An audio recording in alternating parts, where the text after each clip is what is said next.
Israel আর Hezbollah কি খুব শিগগিরই যুদ্ধে জড়াবে?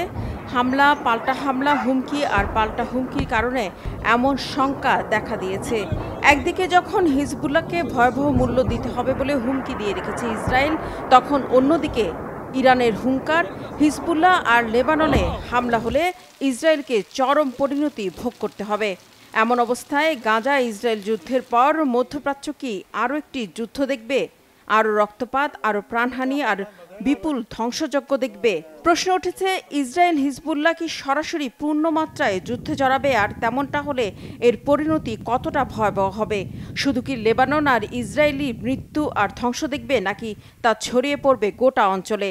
কারণ হিজবুল্লাহ ও লেবাননের উপর ইসরায়েল হামলা চালালে ফিলিস্তিনের মতো হিজবুল্লাহর সমর্থনে ইসরায়েলের বিরুদ্ধে জ্বলে উঠবে হুথিসহ ওই অঞ্চলে থাকা ইরান সমর্থিত গোষ্ঠীগুলো।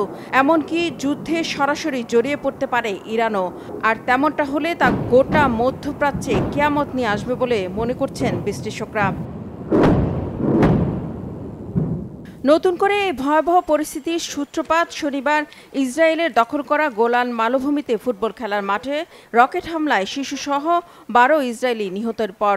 গেল 7 অক্টোবর ইসরায়েলের ভেতরে ফিলিস্তিনের সশস্ত্র গোষ্ঠী হামাসের আঘাতের পর এটাই ছিল ইসরায়েলের সবচেয়ে বেশি হতাহতের ঘটনা।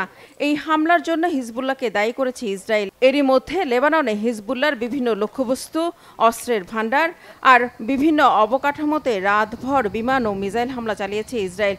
যদিও এতে কেউ হতাহত হয়েছে কিনা তা স্পষ্ট নয়। তবে হিজবুল্লাহ ফুটবল মাঠে হামলা চালানোর কথা সাফ অস্বীকার করেছে। তাদের দাবি, বিস্ফোরণটি একটি ইসরায়েলি ইন্টারসেপ্টর রকেটের কারণে হয়েছে। নৃশংস হামলা চালিয়ে হাজারো ফিলিস্তিনি শিশুকে হত্যা করে শোক না জানালেও রকেট হামলায় ইসরায়েলি শিশুর মৃত্যুকে বর্বর বলে উল্লেখ করেছে ইসরায়েল। এজন্য হিজবুল্লাহকে চরম মূল্য দিতে হবে বলে হুঁশিয়ার করে দিয়েছেন ইসরায়েলের প্রধানমন্ত্রী বেনিয়ামিন নেতানিয়াহু। হিজবুল্লাহর হামলায় যারা খুন হয়েছে তাদের মধ্যে ছোট বাচ্চারা রয়েছে যারা ফুটবল খেলছিল। ইসরায়েল এটা নীরবে মেনে নেবে না, এর প্রতিশোধ নেবে ইসরায়েল।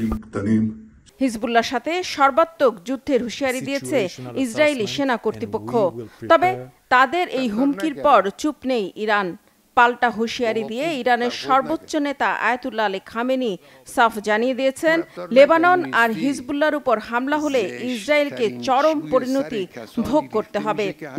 ইসরায়েল কোনো রাষ্ট্র নয়, এটি একটি অপরাধী দল, খুনিদের দল এবং একটি সন্ত্রাসী দল।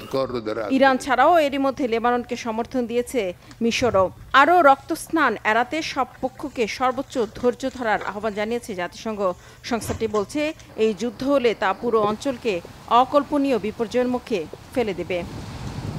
রিফাত জামান, বাংলাভিশন নিউজ ডেস্ক।